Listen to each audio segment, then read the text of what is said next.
पिछले एपिसोड में हमने देखा था कि जुनमुजी की उस मास्टर के साथ फाइट शुरू हो गई होती है, जहां दोनों के बीच काफी जबरदस्त फाइट चल रही थी। दोनों अपनी पावर का इस्तेमाल करते हुए एक दूसरे के ऊपर अटैक किए जा रहे थे, लेकिन यहाँ पर जुनमुजी अपना ब्रेक थ्रू करते हुए काफी ज्यादा पावरफुल बन जाता है, जिस वजह से वो उस मास्टर को हराने में कामयाब हो जाता है। और जैसे वहां पर वो मास्टर हारता है, वो हीवन लेवल वाली पिल चुरा कर भाग रहा था, वो पिल वो जुनमुजी को दे देता है और उसे देखकर वो वहां से भाग निकलता है। लेकिन इस पिल के जुनमुजी के पास आने के बाद ही पूरे शहर में ये अफवाह फैल चुकी थी कि किसी ने हीवन लेवल की पिल को चुरा लिया है, जिस वजह से सारे लोग घबरा चुके थे। जिसके बाद यहाँ से ये एपिसोड शुरू होता है। तो इस एपिसोड की शुरुआत में पूरे टाउन के सारे लोगों के पास एक पेपर उड़ते हुए आ रहा होता है, जिसके अंदर लिखा हुआ था कि एक हीवन लेवल की पिल को चुरा लिया गया है। और वहाँ पर उस इंसान की फोटो भी बनी होती है जिसने किसी अजीब तरीके का मास्क पहना हुआ था, लेकिन ये मास्क वैसा नहीं लग रहा था जैसा कि उस मास्टर ने पहना था जो जुनमुजी को वो हीवन लेवल वाली पिल देकर भाग गया। वहीं इस चीज के बारे में जब शियाओ को पता चलता है तो वो भी हैरान रहती है कि आखिर ये खबर मुझसे पहले किसी और को कैसे लग गई। मैं तो इस इंसान का पता लगा कर ही रहूंगी जिसे मुझसे पहले एक खबर मिल चुकी है और उसने पूरे के पूरे टाउन में ये न्यूज़पेपर बांट दिया। जिसके बाद वो वहां से जुनमुजी के पास आती है। तब उसे देखकर ऐसा लग रहा था कि जुनमुजी यहाँ पर कुछ छुपाने की कोशिश कर रहा है, इसलिए वो उससे कहती है लाओ वो चीज बाहर निकालो जिसे तुम छुपाने की कोशिश कर रहे थे। इसलिए जुनमुजी उस चीज को बाहर निकाल देता है, जो कि वही डब्बा होता है जिसके अंदर हीवन लेवल की पिल रखी हुई थी। इसलिए शिया होती है उस डब्बे को चेक करने लगती है। तब उसे उसके अंदर से वही हीवन लेवल वाली पिल दिखाई देती है। ये देखकर तो वह हैरान थी कि ये चीज तो सच में सही है। मुझे तो ऐसा लग रहा था कि वो न्यूज गलत होगी, लेकिन अब पता चल चुका है कि वो न्यूज सही थी। हीवन लेवल की पिल चुराई गई है और वो कहीं और नहीं बल्कि तुम्हारे पास ही मिली। तब जुनमुजी उस पोस्टर को देखकर शियाओ से कहता है हीवन लेवल की पिल तो चुराई जरूर गई है, लेकिन इस पोस्टर में जो इंसान है ये वो नहीं जिसने मुझे ये हीवन लेवल की पिल दिया था। लेकिन तब शियाओ को ऐसा लगने लगता है कि वो हीवन लेवल की पिल तो तुम्हारे पास है, इसका मतलब ये है कि तुम ही असली चोर थे। अब मैं यही न्यूज हर जगह छाप दूंगी क्योंकि हीवनली पिल को चुराने वाला कोई और नहीं बल्कि तुम ही थे। ये सुनकर तो जुनमुजी भी घबरा जाता है। वो उससे कहता है अरे किस तरह की रिपोर्टर हुई तुम, तुम्हारे पास तो कोई सबूत भी नहीं है और जिसके पास तुम्हें हीवनली पिल दिखाई दी उसी का इल्जाम लगा रही हो। इस वजह से तो मैं बहुत बुरी तरह से फंस जाऊंगा। हम सबको एक साथ मिलकर उस इंसान का पता लगाना चाहिए जिसने मुझे वो हीवनली पिल दिया था। अगर हम उसे एक बार पकड़ ले तो सारी चीजें सामने आ जाएगी और हमें ये भी मालूम पड़ जाएगा कि वो किसके कहने पे उस हीवनली पिल को चुराने की कोशिश कर रहा था। जिस पर शियाओ भी कहती है हाँ ये बात तो सही है, मैं किसी गलत इंसान को ऐसे तो नहीं फंसा सकती, इसलिए हमें कुछ अच्छा प्लान बनाना होगा ताकि हम समझ सके कि आखिर वो इंसान था कौन। इसके बाद जुनमुजी सभी लोगों से कहता है अपने अपने आइडिया दो और ये सोचने की कोशिश करो कि उस पिल को चुराने के बाद किसका नुकसान होगा और किसका फायदा हो सकता है। तब गोंगजी कहता है वो ह्यूमन लेवल की पिल अगर जो भी चुराए तो उसका इस्तेमाल ज्यादातर कल्टीवेशन करने में ही करेगा ताकि वो अपनी कल्टीवेशन पावर बढ़ा सके। लेकिन शियाओ जो होती है वो कहती है कल्टीवेशन पावर तो किसी और चीज से भी बढ़ाई जा सकती है, लेकिन इतनी पावरफुल पिल को चुराना इसके पीछे खाली कल्टीवेशन बढ़ाने का काम नहीं होगा, कुछ और भी इसके पीछे हो सकता है। अब जुनमुजी जो होता है वो सभी से कहता है मुझे तो इसके पीछे किसी बड़े इंसान का हाथ लग रहा है जो कि दो फैमिली के बीच आपस में फाइट कराना चाहता है, क्योंकि जिसने पोस्टर में उस इंसान को बनाया है वो इंसान तो वो चोरी करने वाला इंसान था ही नहीं, और जो इंसान उसमें बना हुआ है वो एक बहुत ही ज्यादा पावरफुल सेट से आता है और जहाँ से हीवन लेवल की पिल चुराई गई है वो इस टाउन की पावरफुल फैमिली से है। अगर ऐसा हुआ तो यहाँ के एम्पायर उस पावरफुल सेट के एम्पायर के साथ फाइट करने के लिए चले जाएंगे, जिस वजह से दोनों के बीच काफी लड़ाई होगी और काफी सारे लोग मारे जाएंगे। मुझे तो लगता है कि यही इसके पीछे होगा। जो भी इसके पीछे इंसान है वो ये दोनों फैमिली के बीच आपस में फाइट कराना चाहता है। सारे लोगों को जुनमुजी की ये बात काफी ज्यादा सही लगती है कि हाँ हो सकता है इसके पीछे यही वजह हो, लेकिन जब तक ये कंफर्म नहीं होगा, जब तक कि वो उस मास्टर को ना पकड़ ले जिसने उस हीवन लेवल की पिल को चुराया था, उसे अगर एक बार पकड़ लिया जाए तो वही क्या सच्चाई है बता सकता है। इसलिए जुनमुजी सभी से कहता है अब हमें एक साथ होना होगा ताकि उस मास्टर को ढूंढ सके। जिस पर सारे लोग भी कहते हैं हम भी तुम्हारा साथ देने के लिए तैयार है, हम एक साथ मिलकर उस मास्टर का जरूर पता लगा लेंगे। तब जुनमुजी को एक अच्छा आइडिया आता है, जिसके बाद वो वहाँ से बाजार में आ जाता है और बाजार में आने के बाद वो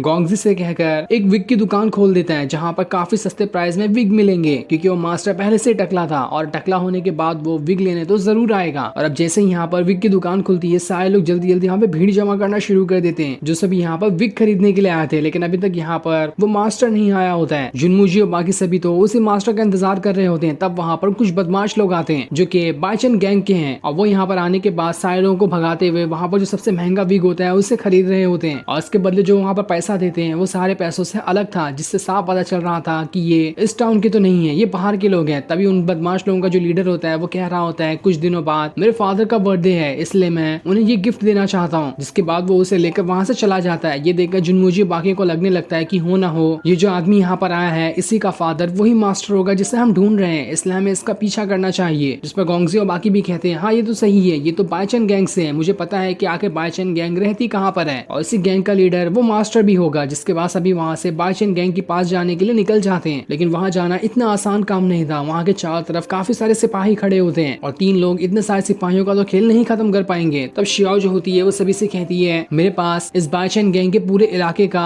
अच्छा नक्शा है, उसका इस्तेमाल करते हुए हम डायरेक्ट उनके बीच में जा सकते हैं, जहाँ पर हमें वो लीडर मिल जाएगा जिसकी हम तलाश में है। ये सुनकर सारे लोग खुश तो हो जाते हैं, लेकिन जो गोंगजी होता है वो घबरा रहा होता है क्योंकि इसे शियाओ के इस मैप के ऊपर जरा भी यकीन नहीं था और अगर वो यहाँ पर फंस गए तो सारे गार्ड मिलकर इन सभी के वहाँ पर गेम बजा देंगे। इसलिए वो वहाँ से डर के मारे भाग निकलता है। लेकिन जब वहाँ पर जुनमुजी भाग रहा होता है तो शियाओ से पकड़ लेती है और उससे कहती है, गोंगजी तो भाग गया लेकिन अब तुम यहाँ से नहीं भाग सकते, हमें जाकर उस मास्टर को ढूंढना ही होगा। इसलिए जुनमुजी बेचारा जबरदस्ती शियाओ के कहने पर उसी नक्शे के रास्ते से आगे बढ़ना शुरू कर देता है और काफी दूर आने के बाद उसे ऐसा लग रहा था कि आसपास कोई खड़ा हुआ है, लेकिन उसके पीछे जो शियाओ होती है वो कह रही होती है, तुम अटक क्यों गए यहाँ पर, जल्दी से आगे बढ़ो। जिसके बाद वो घसीट के एक किक मार देती है उसे और जैसे वो किक मारती है जुनमुजी सीधा उन गार्ड के पास ही जाकर गिर जाता है। ये देखकर तो शियाओ भी घबरा चुकी थी, कह रहे उसने यहाँ पर कौन सी गलती कर दी। जिसके बाद सारे के सारे गार्ड उन दोनों को वहाँ पर घेर लेते हैं। तब वहाँ पर वही आदमी आता है जो कि अपने फादर के लिए विग खरीद के लेकर गया था। वो उनसे भी इससे कहता है, मुझे तो तुम लोगों के ऊपर पहले से ही शक हो गया था कि तुम जरूर मेरा पीछा करते हुए यहाँ तक आ जाओगे, लेकिन तुम यहाँ पर आ तो चुके हो लेकिन यहाँ से जा नहीं पाओगे। जिसके बाद अपने सारे साथियों को इन दोनों को खत्म करने के लिए कह देता है। इसलिए सारे के सारे गार्ड जुनमुजी और शियाओ के ऊपर अटैक करना शुरू कर देते हैं, लेकिन वो दोनों भी अपनी पावर का इस्तेमाल करते हुए उन सभी के ऊपर लगातार अटैक किए जा रहे थे। जुनमुजी अपने स्वॉर्ड का इस्तेमाल करता तो वहीं शियाओ अपने पिन का इस्तेमाल कर रही होती है, जिसका इस्तेमाल करते हुए वो उन सभी के ऊपर अटैक किए जा रही थी। जिसके बाद जुनमुजी एक स्वॉर्ड स्लैश अटैक उन सभी के ऊपर कर देता है, लेकिन वो सारे लोग इस अटैक से बच रहे होते हैं। पर तभी वहाँ पर शियाओ आ जाती है जो अपनी सारी की सारी पेन को उन बदमाश लोगों के ऊपर फेंक देती है, जिस वजह से वो जुनमुजी के स्वॉर्ड स्लैश अटैक के ऊपर ही गिर जाते हैं और अब यहाँ पर उनकी हालत खराब हो चुकी थी। जिसके बाद यहाँ पर कोई भी गार्ड नहीं बचा होता है। ये देखकर वो आदमी उन दोनों से कहता है, तुम्हें क्या लगा था कि तुम इतनी आसानी से मेरे गार्ड से बच जाओगे? मेरा सबसे पावरफुल गार्ड तो आना भी बाकी ही है। जिसके बाद वहाँ पर अपने सबसे खास और पावरफुल गार्ड को बुला लेता है जो कि काफी ज्यादा पावरफुल दिखाई दे रहा था और उसकी बॉडी के अंदर से भयंकर ऑरा बाहर निकल रहा होता है। ऐसा लग रहा था कि उसका मुकाबला करना तो किसी के अंदर भी हिम्मत नहीं है। जिसके बाद वो जो गार्ड होता है जुनमुजी और शियाओ के ऊपर अटैक करना शुरू कर देता है, जिसका अटैक काफी ज्यादा भयंकर था। वो दोनों अपनी पूरी ताकत का इस्तेमाल करते हुए उस गार्ड से फाइट कर रहे होते हैं, लेकिन उनका एक भी अटैक उस गार्ड को ठीक तरह से लग ही नहीं पा रहा था और वो तो उन दोनों को उठा उठा कर फेंके जा रहा होता है, जहाँ उसके पास उसकी बॉडी से बड़ी तो स्वॉर्ड ही थी जिसके अंदर से भी भयंकर ऑरा बाहर निकल रहा था। लेकिन तब भी शियाओ जुनमुजी जैसे तैसे हिम्मत जुटाए उस गार्ड के ऊपर अटैक किए जा रहे होते हैं, लेकिन तब भी वो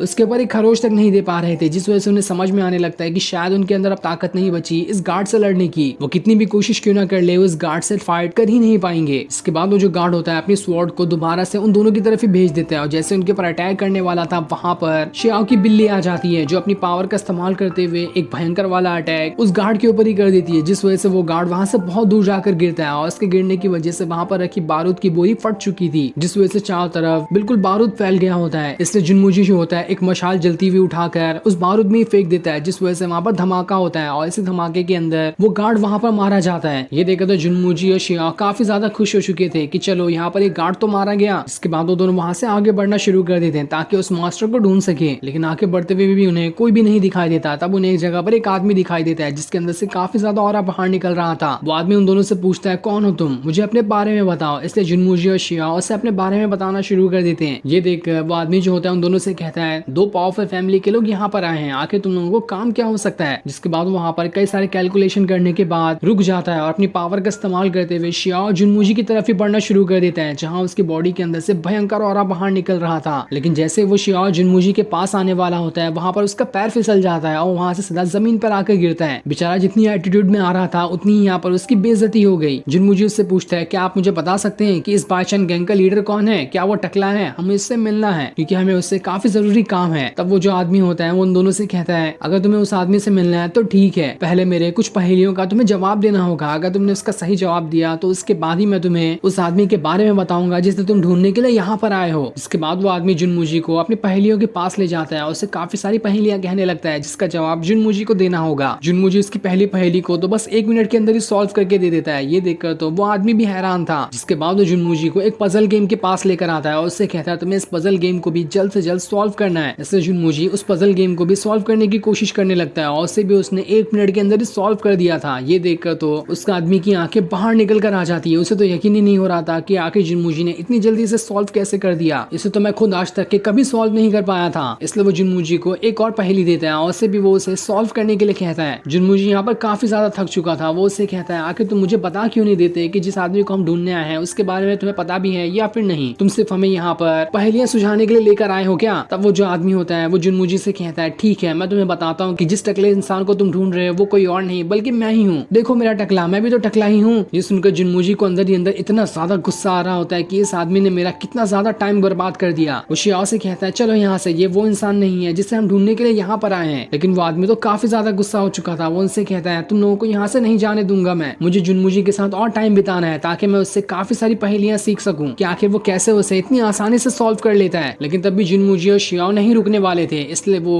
उन दोनों के ऊपर अटैक करना शुरू कर देता है। वो लोग भी उसके ऊपर फाइट करने की कोशिश करते हैं, लेकिन वो आदमी तो काफी ज्यादा पावरफुल दिखाई दे रहा था। इस वजह से उनका एक भी अटैक उस आदमी को तो लगता ही नहीं। ये देखकर वो सभी हैरान रह जाते हैं कि आखिर अब वो इस आदमी से पीछा कैसे छुटाएं। तब जुनमुजी के वहाँ पर एक अच्छा आइडिया आता है। वो वहाँ पर एक पहेली बनाता है और उस आदमी से कहता है इस पहेली को सॉल्व करो, देखता हूँ मैं तुम्हें कि तुम इस पहेली को सॉल्व कर पाते हो या फिर नहीं, और जब तक तुम इसे सॉल्व करोगे तब तक कि मैं आगे से होकर आ जाता हूँ। ये सुनकर वो आदमी भी उन्हें वहां से जाने देता है और जुनमुजी की दी हुई पहेली को वो सॉल्व करना शुरू कर देता है। दूसरी तरफ हम बाइशन गैंग के एक मेंबर को देखते हैं जो याओरेन के पास आता है और उससे कहता है जुनमुजी हमारे गैंग के अंदर आ चुका है और वहां आने के बाद उसने काफी सारे लोगों की जान ले ली है। ये सुनकर तो याओरेन के भी गुस्से का ठिकाना नहीं था कि आखिर ये जुनमुजी इतनी जल्दी वहां तक कैसे पहुंच गया। इसलिए अब मैं इस जुनमुजी को नहीं छोड़ने वाला, क्योंकि इन सारी चीजों के पीछे तो असल में याओरेन का ही हाथ है। उसी के कहने पर बाइशन गैंग सारे काम करती है। अब ये सीन दिखाते ही ये एपिसोड यहीं पर एंड हो जाता है। Thanks for watching.